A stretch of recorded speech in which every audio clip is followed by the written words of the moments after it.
पिछले कुछ दिनों से सोशल मीडिया पर खबर चल रही थी कि 21 जून को दुनिया ही खत्म हो जाएगी।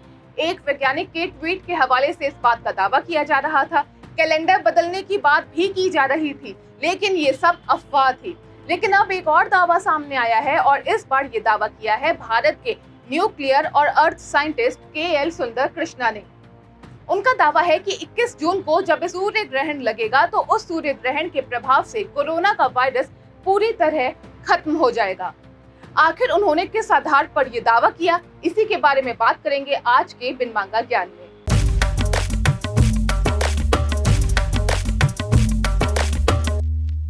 उनका कहना है कि 21 जून को कोरोना खत्म हो जाएगा।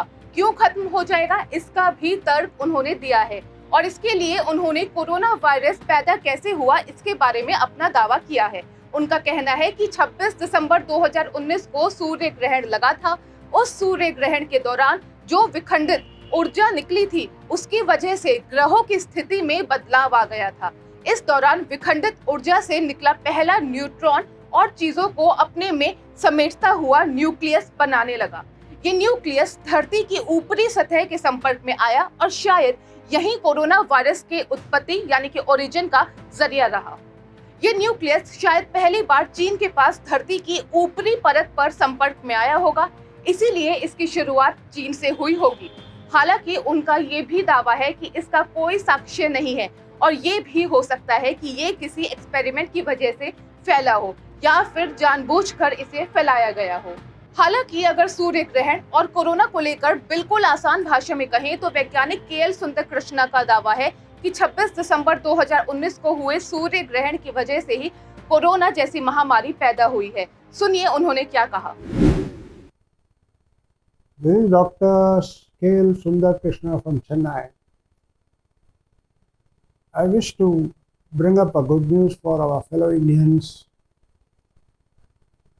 who have been driven from pillar to post on this COVID-19 issues.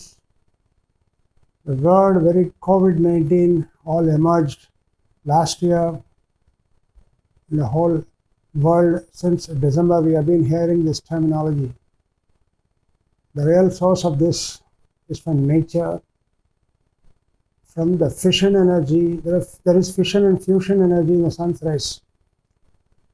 Proton-proton collisions with repelling forces leading to the hydrogen burning, and with the temperatures going very high and the sunlight coming, is all a phenomena which all human race knows. I'm talking of the fission energy of the from which the fast neutron emissions would have nucleated and formed this organism. I call it as an organism with my own perception. अब 21 जून को ही एक बार फिर से सूर्य ग्रहण लग रहा है, तो इस बार डॉक्टर कृष्णा उसके पैदा होने के तरीके के ही तरह उसके खत्म होने के तरीके की भी बात कर रहे हैं।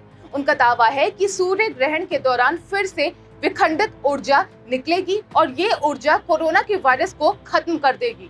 उनका कहना है कि ये सूरज की रोशनी और सूर्य ग्रहण कोरोना का प्राकृतिक इलाज है। अब ये तो दावा है और ये दावा सिर्फ एक वैज्ञानिक का है, लेकिन देश दुनिया में और भी साइंटिस्ट हैं जो कोरोना को लेकर लगातार रिसर्च कर रहे हैं।